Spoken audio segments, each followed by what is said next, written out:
오늘은 주기도문 7번째 시간, 드디어 하나님의 뜻에 관한 부분입니다. 우리가 이심전심이라는 말을 잘 알고 있습니다. 마음이 서로 통한다는 말이겠죠.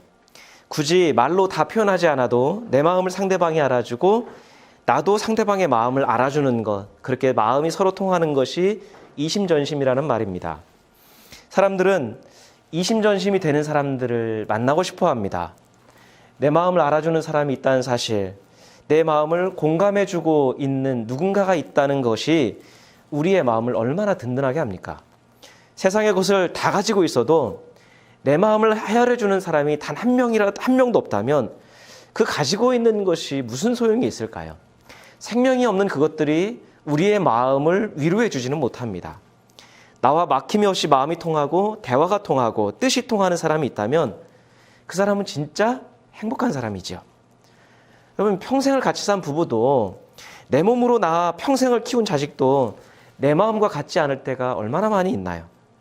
매일 부대끼며 사는 가족도 서로 마음을 헤아리지 못하고 공감하지 못하는 경우들이 너무나 많이 있습니다. 그게 우리 삶의 현실입니다. 그런데 그런 가족도 내 마음을 때로 알아주지 못할 때, 그런데 대화가 통하고 내 마음을 알아주고 내 생각과 공감해주는 그 누군가를 만나면 그 만났을 때 얼마나 행복할까요? 그런 사람을 만나면 그럼 밤을 새워서 대화를 해도 시간 가는 줄 모르잖아요. 지루하거나 피곤하지도 않고요. 그 대화가 끝나가는 것이 아쉬운 것이 우리의 모습입니다. 그리고 그런 사람에게는 내게 있는 걸 다 주어도 아깝지가 않지요. 이 사실은 무엇을 이야기합니까?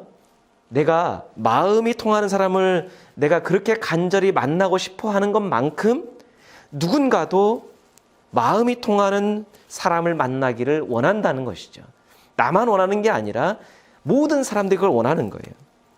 모든 사람들이 그런 사람을 찾고 있습니다. 그렇다면 누군가가 나의 마음을 알아주기를 그 원하는 만큼 내가 누군가의 마음을 헤아려주고 공감해주기 위해 노력하는 것은 어떨까라고 생각합니다. 여러분, 믿음으로 산다는 건 하나님께서 나에게 주실 기도의 응답과 은혜를 기다리고 신뢰하는 것만은 아닙니다. 그건 어떻게 보면 가장 기초적인 겁니다. 믿음으로 사는 것은 나에게 주신 하나님의 은혜, 나의 마음을 가장 잘 알아주시고 이해하시고 품어주신 그 하나님의 자비를 내가 믿기 때문에 그 믿음으로 내가 받은 은혜를, 하나님께 받은 그 사랑을 다른 이에게 전달해주고 느끼게 해주고 그렇게 우리가 살아가는 것, 그런 것이 진정한 믿음이지요. 나는 하나님께 받았는데 남에게 그렇게 하지 않고 내가 하나님의 자비와 사랑을 믿으면서도 남들에 대해서 그렇게 하지 못한다라고 하는 것은 그건 믿음이 아니죠. 그냥 내가 받기만 원하는 이기적인 종교심일 뿐입니다. 여러분, 사람들이 외로운 이유가 뭘까요? 나의 마음을 위로해 줄 누군가를 끊임없이 구하기만 하기 때문이에요. 나의 마음을 알아줄 사람이 누가 있을까 찾기만 하기 때문이에요. 반면에 다른 사람의 삶과 마음을 포용하는, 그렇게 하려고 하는 사람들은 줄어들고 있기 때문에 세상은 풍족해지고 살기 편해졌는데 오히려 마음은 더 왜소해지고 초라해지고 그리고 외로움을 느끼는 시대가 된 것이지요. 이런 시대에 하나님의 자녀인 우리들이, 하나님을 믿는 우리들이 먼저 다가가 말을 들어주고 마음을 헤아려주고 공감해주면 하나님의 사랑이 세상에 스며들 수 있는, 세상에 전달될 수 있는 그런 좋은 기회가 될 수 있습니다. 그런 가운데서 우리도 하나님께서 예비하신 좋은 사람들, 나와 함께 마음을 나눌 수 있는 사람들을 만날 수 있게 되는 것이겠지요. 근데 내가 원하는 사람들만을 기다리고 찾기만 한다고 하면 평생 그런 사람 만날 수가 없습니다. 내가 먼저 다가가주고 섬겨주고 공감해주면 그 가운데서 하나님이 예비하신 사람을 우리가 만날 수 있는 거죠. 그런 의미에서 기도는 하나님과 우리가 알다시피 사귐의 시간입니다. 기도를 통해 하나님과 교제하고 하나님의 뜻을 알아가는 거죠. 우리는 기도를 통해서 하나님의 마음과 뜻을 헤아리게 되고요. 그 하나님의 뜻을 우리의 마음에 품게 되는 거죠. 단순하게 우리의 소원을 간구하는 것만이 기도가 아닙니다. 하나님의 뜻을 알아가고 하나님의 마음을 헤아려가고 그 하나님의 뜻을 우리의 마음에 품는 시간이 기도의 시간입니다. 동시에 하나님께서 우리의 마음을 가장 잘 만지시고 가장 잘 다루시는 시간이 기도의 시간입니다. 우리가 마음을 열고 하나님의 뜻에 귀를 기울이고 경청하는 순간 우리를 향하신 하나님의 마음을 알게 되는 것이지요. 우리에게 얼마나 선한 계획을 갖고 계신 하나님이신지, 우리의 삶을 얼마나 선하게 끌어가시고자 하시는 하나님이신지 우리가 경험하게 됩니다. 그 하나님 마음을 알게 되는 순간에 우리의 마음이 위로를 얻게 되지요. 힘을 얻게 됩니다. 그러면서 동시에 우리 안에 잘못된 믿음이나 왜곡된 신앙의 목표가 있으면 하나님께서 차근차근 알게 하시는 거예요. 야, 이건 잘못된 거야. 이렇게 하는 것은 내 뜻이 아니야. 이건 내 성품과 맞지 않는 거야. 라고 하나님께서 차근차근 그것을 지도하시는 시간이 기도의 시간입니다. 그래서 기도의 시간을 표현하자면 하나님과의 친밀한 교제의 시간인 동시에 조율의 시간인 거예요. 기도하면서 틀어지고 늘어져서 아름다운 신앙의 소리보다는 세상의 귀에 거슬리는 잡음의 소리를 내는 우리의 삶이 기도하면서 아름다운 소리를 내도록 조율을 받는 시간이에요. 아름다운 소리를 내기 위해서는, 아름다운 삶을 살기 위해서는 어떠해야 되는지 하나님이 깨닫게 하시고 알려주시고 인도하시는 시간이 기도의 시간입니다. 그래서 우리는 기도의 시간을 통해서 우리가 기도에 응답받을 뿐만 아니라 그것보다 더 큰 복이 뭡니까? 하나님 뜻에 더 가까이 갈 수 있게 되는 거예요. 내가 원하는 길이 아니라 하나님이 원하시는 길로 우리가 가까이 갈 수 있기 때문에 기도의 시간이 소중한 겁니다. 여러분, 우리의 삶에서, 신자들의 삶에서 가장 어려운 주제가 있다면 뭘까요? 저는 하나님 뜻이라고 생각을 합니다.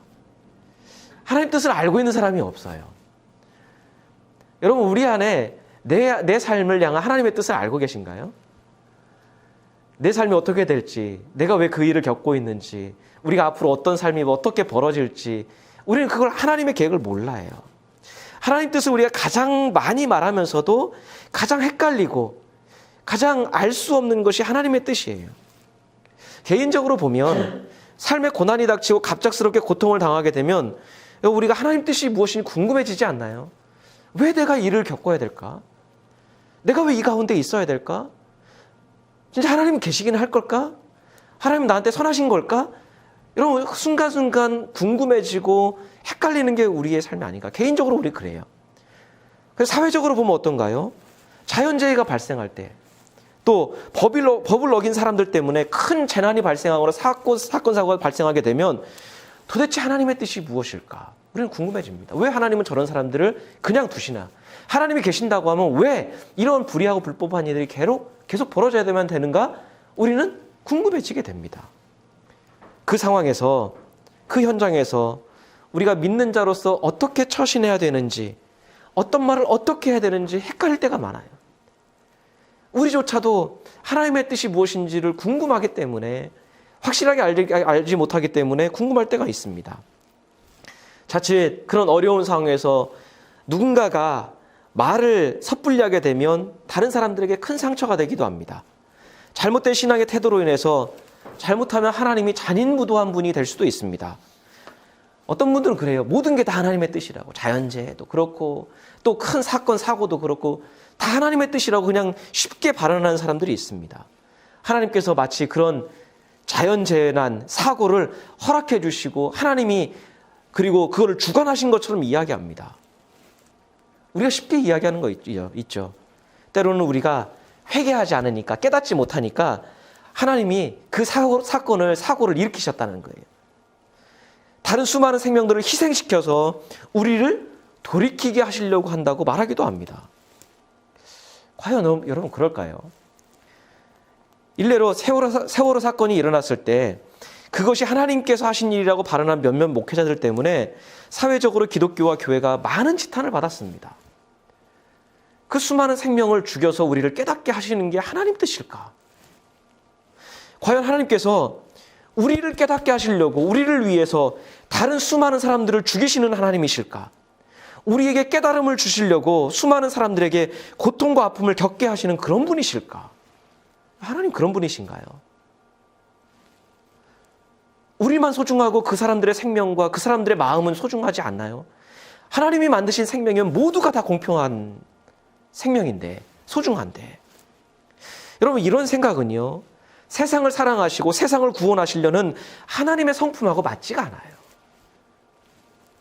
철저히 우리 위주로, 내 위주로 판단한 이기적인 믿음이 아닐까요? 그 가운데서 우리가 뭔가를 깨닫으려고 하고 뭔가 돌이키려고 하는 개인적인 노력은 소중합니다. 근데 그것을 하나님께서 나를 위해서, 교회를 위해서 일으키신 사건이다, 이렇게 말하는 거는요, 하나님을 자립무도한 분으로 만드는 거예요. 예수께서 가르쳐 주신 기도에 세 번째 기도 제목이 나옵니다. 바로 하나님 뜻에 관한 부분인데요. 우리 같이 마태복음 6장 9절 10절 말씀 같이 읽겠습니다.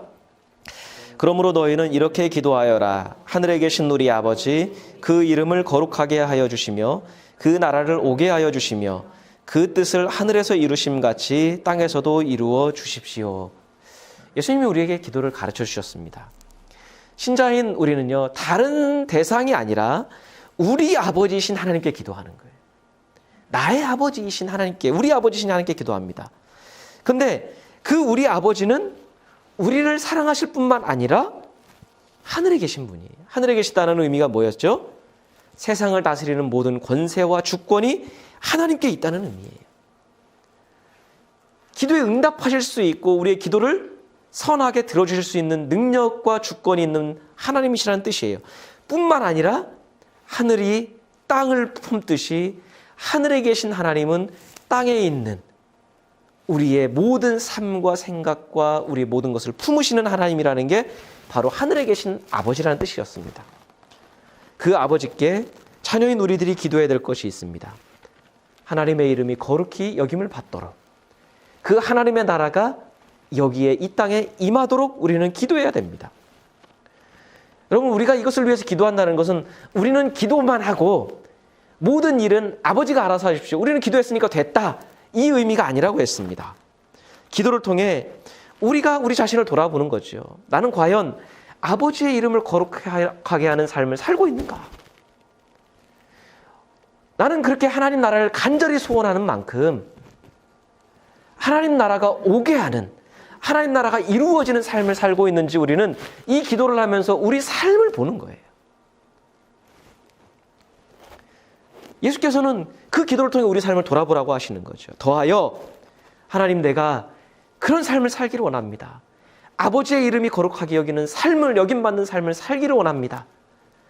그리고 그런 하나님 나라가 오게 하는 삶을 내가 살아낼 수 있도록, 그런 삶을 살아갈 수 있도록 하나님 나의 삶을 끌어주시고 나를 변화시켜 주시고 나에게 그런 여건을 허락하여 주십시오.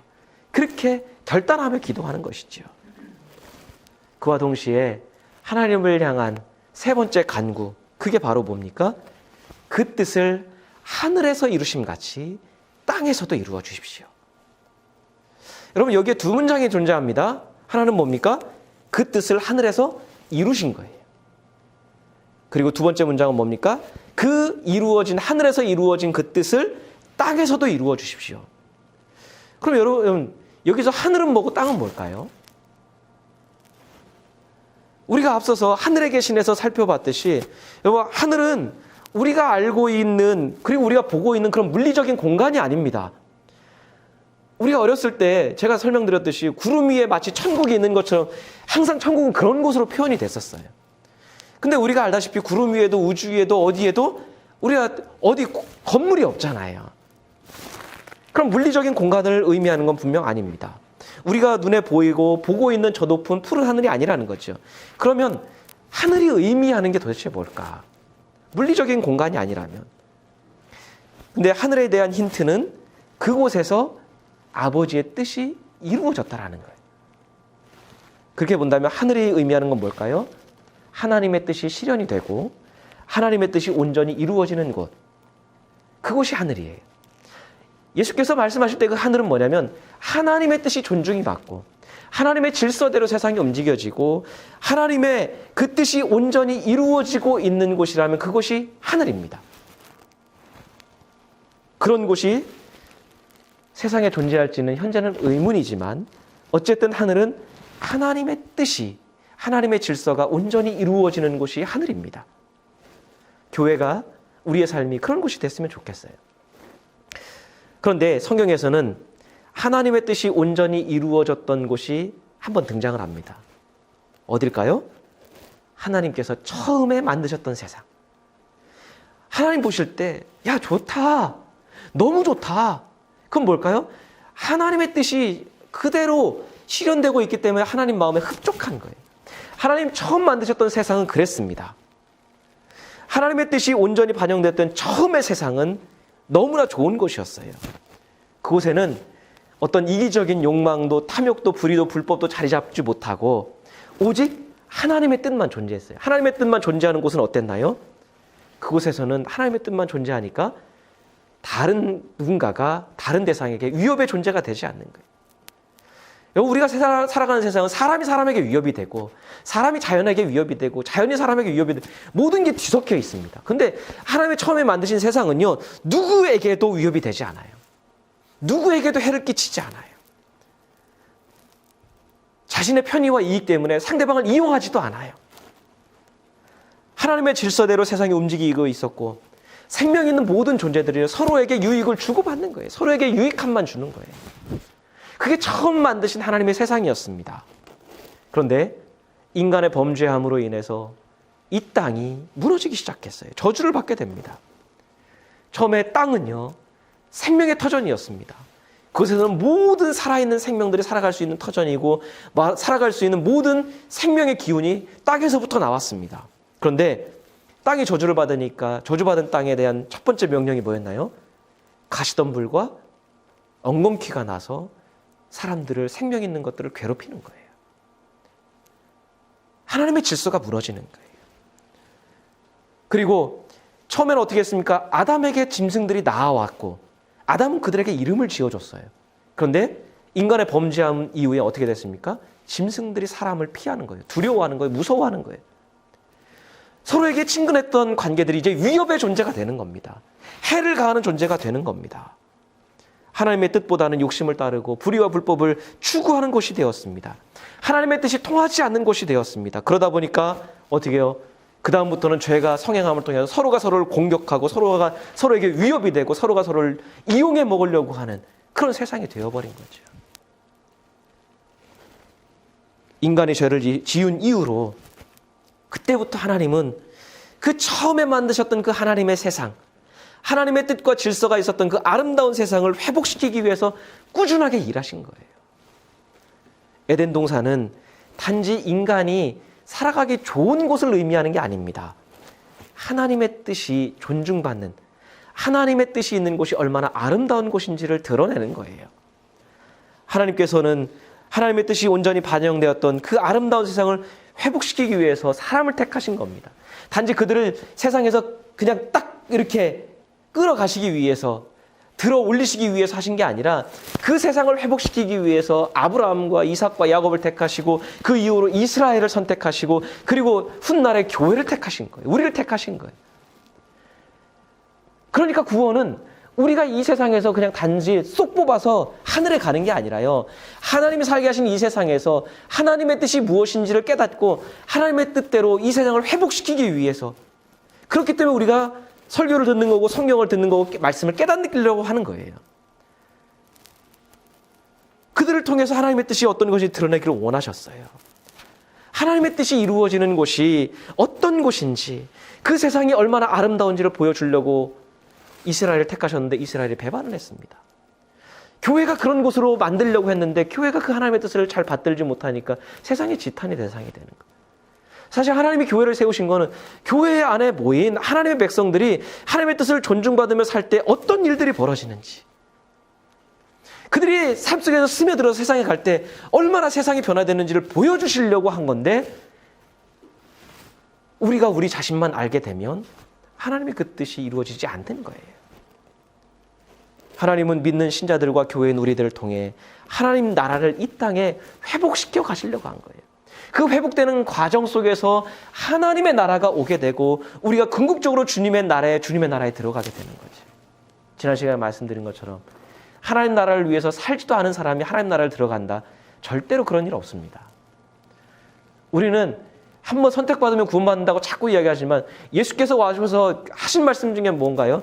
나중에는 좋은 고기와 나쁜 고기 골라낼 것이고 열매 맺는 나무와 열매 맺지 않은 나무 골라낼 것이고 그거 누누이 설명하셨어요.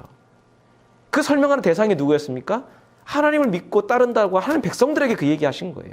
너희들 중에 마지막 날에 골라냄을 당할 사람들이 있을 것이다. 그러니까 우리는 그 경각심을 가져요. 그러니까 우리에게 하나님 뜻과 하나님 나라를 위해 살아가는 게 얼마나 소중한지를, 그렇기 때문에 우리가 아무리 어렵고 힘든 가운데서 인내하며 살아가야 되는지를 우리가 깨닫게 되는 거죠. 따라서 하나님 뜻이 이루어져야 될 땅이 가리키는 곳은 어딜까요? 하늘은 하나님의 뜻이 이루어지는 곳, 하나님 뜻을 존중하며 사는 그 공동체, 그리고 그 신자의 삶이라고 하면 땅은 뭘까요? 하나님 뜻이 아직 이루어지지 않고 하나님 뜻보다는 인간의 욕심과 욕망이 더 잘 통하는 곳, 그곳이 땅이 의미하는 거예요. 그곳이 어느 나라일 수도 있고요, 어떤 사회일 수도 있고 어떤 단체일 수도 있고 사람일 수도 있습니다. 심지어 그 땅이 교회일 수도 있고요, 가정일 수도 있어요. 어쩌면 우리 자신의 삶일 수도 있어요.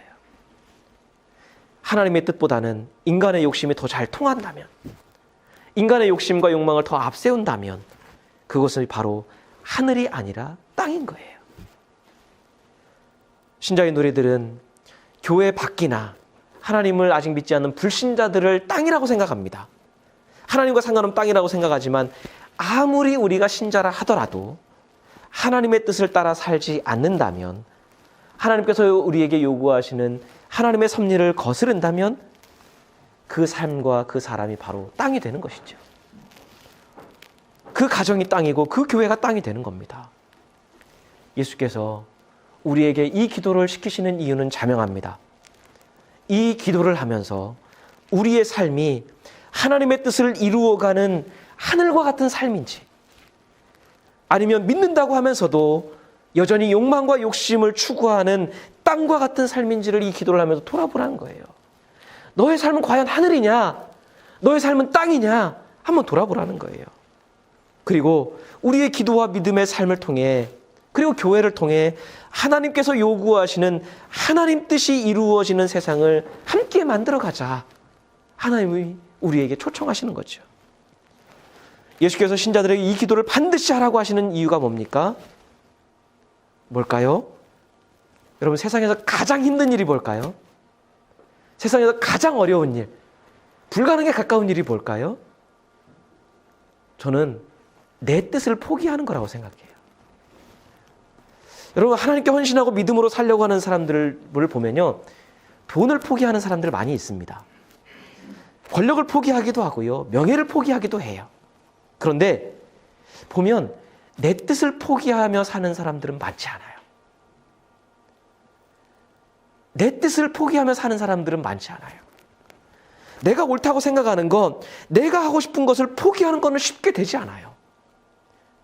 다른 것들은, 물질적인 것들은, 그리고 세상의 사람들이 추구하는 것들은 포기하기도 하고 그렇게 하는데, 내 뜻을 포기하며 사는 사람들은 많지 않습니다. 아무리 믿음이 좋아도. 왜 그럴까요? 내 뜻은 내가 숨이 붙어있는 순간에 내 마음속에서, 내 생각 속에서 끊임없이 일어나는 거기 때문에. 여러분, 내 뜻이 있다는 건 결국은 뭐가요? 내가 살아있다는 증거잖아요. 살아있으니까 자꾸 내 마음에서, 내 생각에서 하고 싶은 것, 내가 이루고 싶은 것, 원하는 것, 끊임없이 일어나는 거예요. 한 번의 욕으로, 한 번의 결단으로 되지 않습니다. 우리가 뭐 부흥회 때 은혜 받거나 뭐 기도원 가가지고 한 번 딱 기도하고 오면 그 다음부터는 내 뜻을 딱 포기하면서 살아가나요? 아니에요. 오면, 삶의 자리 오면 또 불쑥 일어나는 거예요. 아, 저거 하고 싶다. 저거 이루고 싶다. 내 뜻은 쉬지 않고 우리 마음을 유혹해요. 우리 마음을 충동질합니다. 나의 뜻은 우리가 숨이 붙어 있는 그 동안에는 쉬지 않고 우리를 유혹을 해요. 그냥 둬도요, 계속해서 내 생각 속에, 내 마음 속에 뭔가를 만들어내요. 내 소원을 만들어냅니다.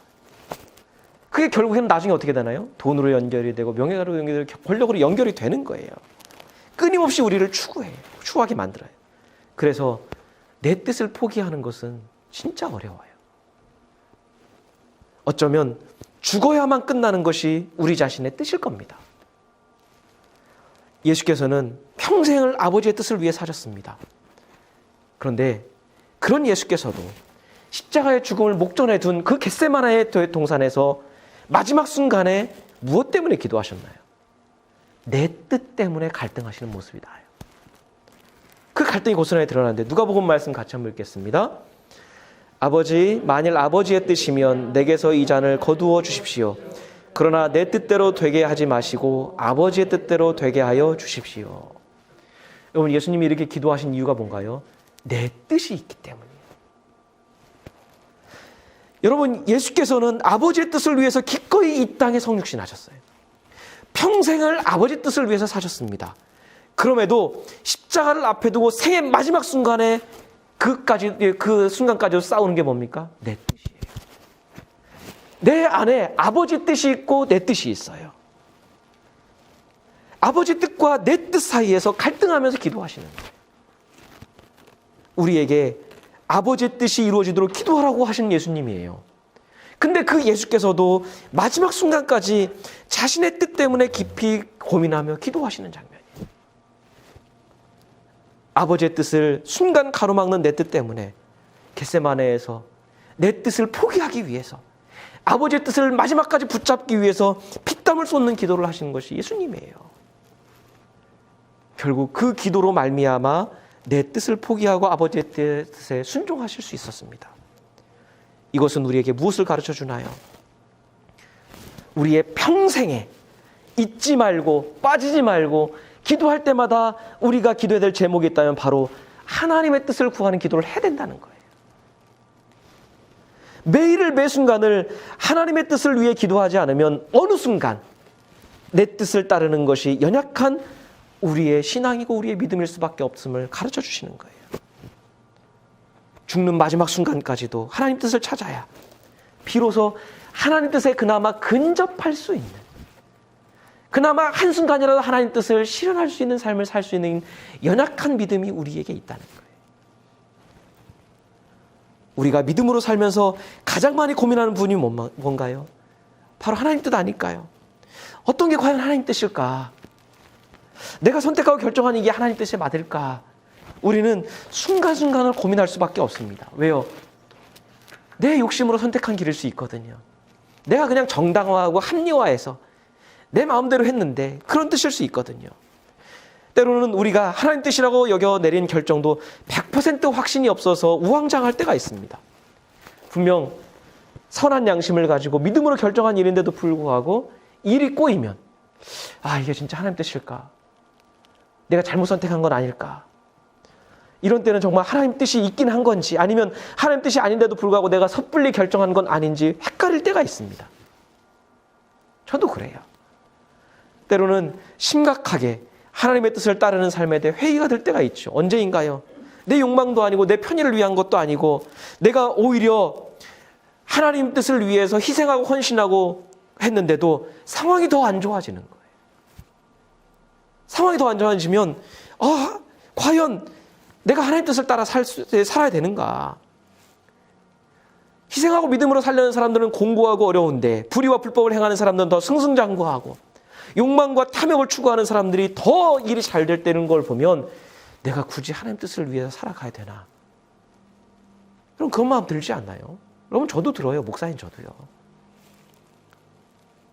그럴 때면 하나님의 뜻이 과연 어떤 것인지, 어떤 때는 하나님께서 무기력하고 아무것도 하지 못하시는 분처럼 느껴질 때가 있습니다.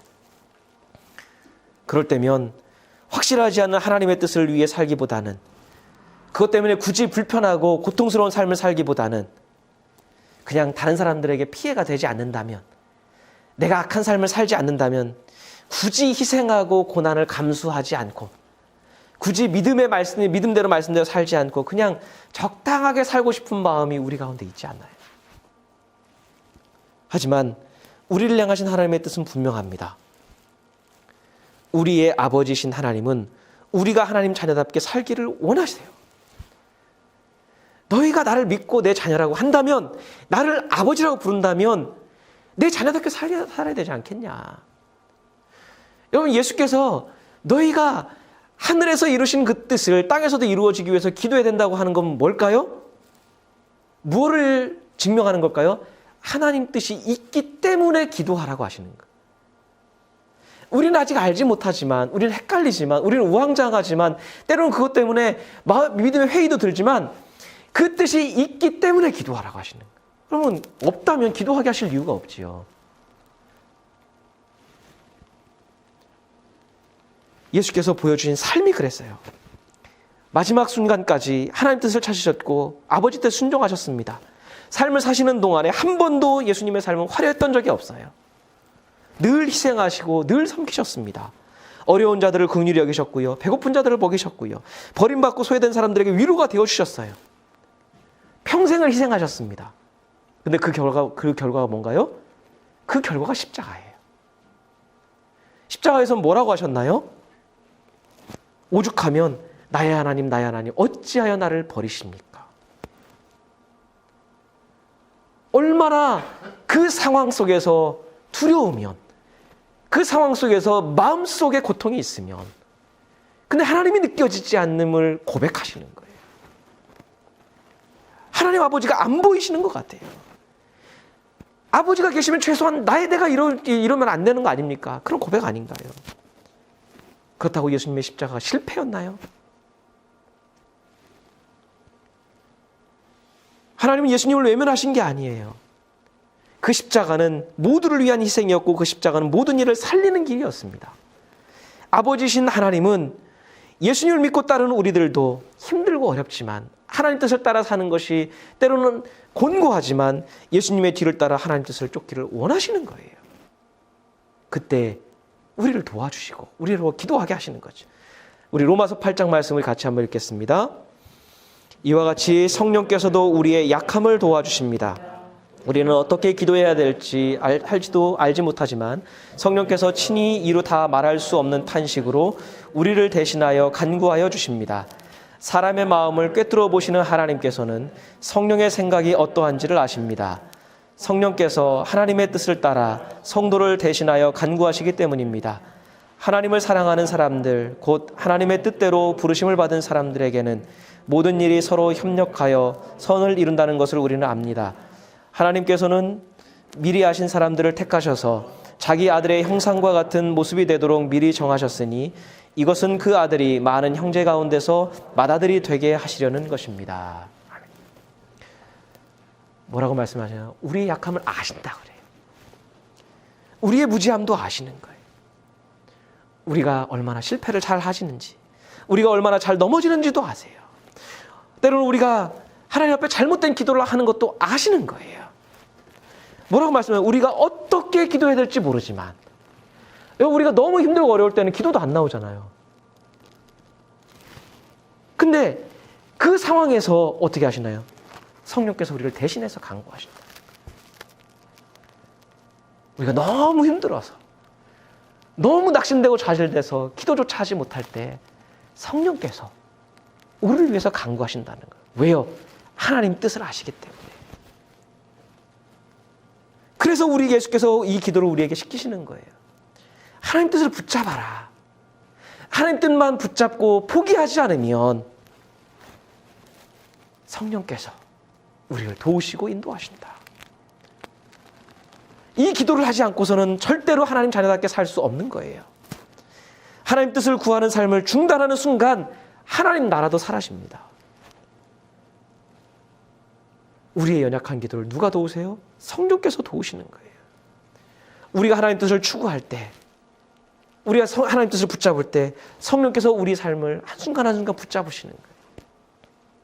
우리가 하나님 뜻을 포기하지 않으면 하나님의 뜻을 가장 잘 아시는 성령께서 우리에게 아버지의 뜻으로 인도하시는 거예요.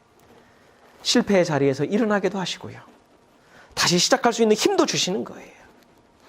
그래서 하나님의 뜻이 이 땅에 회복되도록 아버지의 뜻이 우리의 삶에서 이루어지도록 성령께서 우리를 도와주시는 거예요.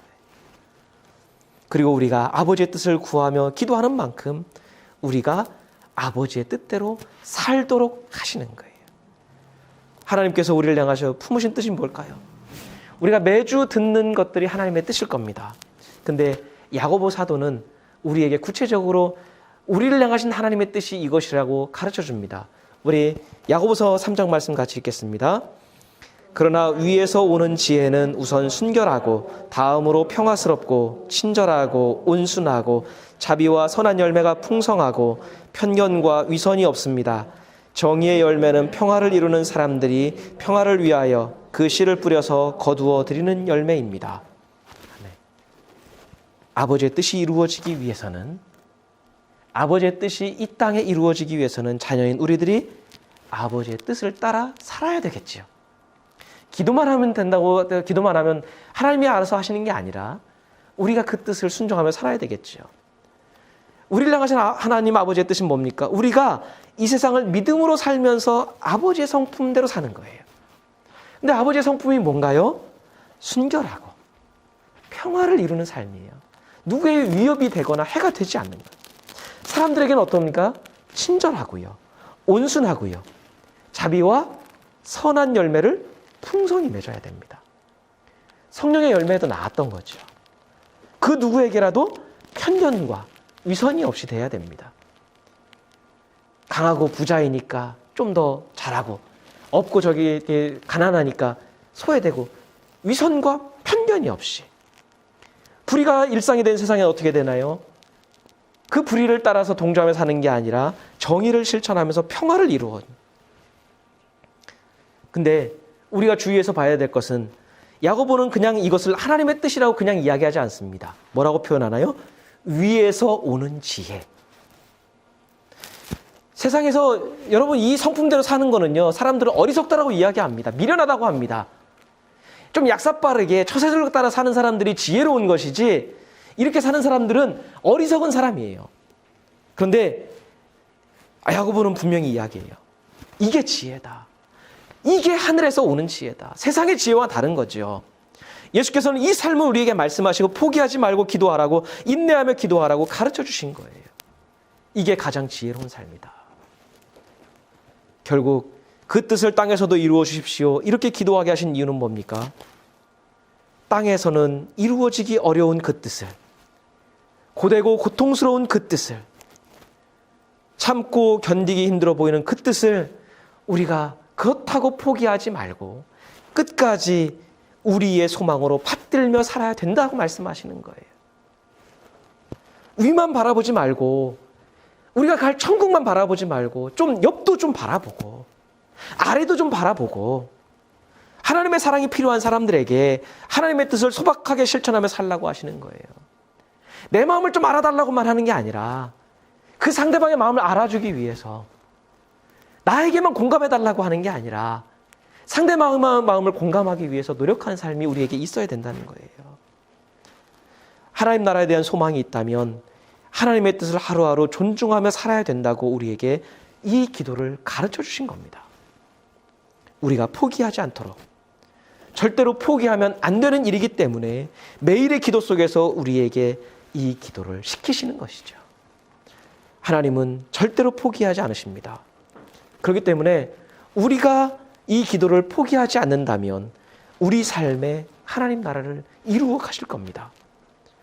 예수께서 우리에게 남기신 하나님 나라의 유산이 우리 삶에 이미 선물로 주어졌음을 우리로 경험하게 하실 겁니다. 그래서 우리로 하여금 예수께서 계셨던 그 자리에, 예수께서 돌보셨던 그 사람들 사이에 우리도 있게 하시는 것이죠. 그 자리에 아버지도 함께 하심을 경험케 하십니다. 우리는 그 뜻을 위해 기도했고 그 뜻을 받들었을 뿐인데 그 뜻을 아버지께서 이루어 가고 계심을 경험케 하실 겁니다. 하나님은 우리와 함께 그 뜻을 이 땅에서 이루어 가십니다. 함께 기도하겠습니다.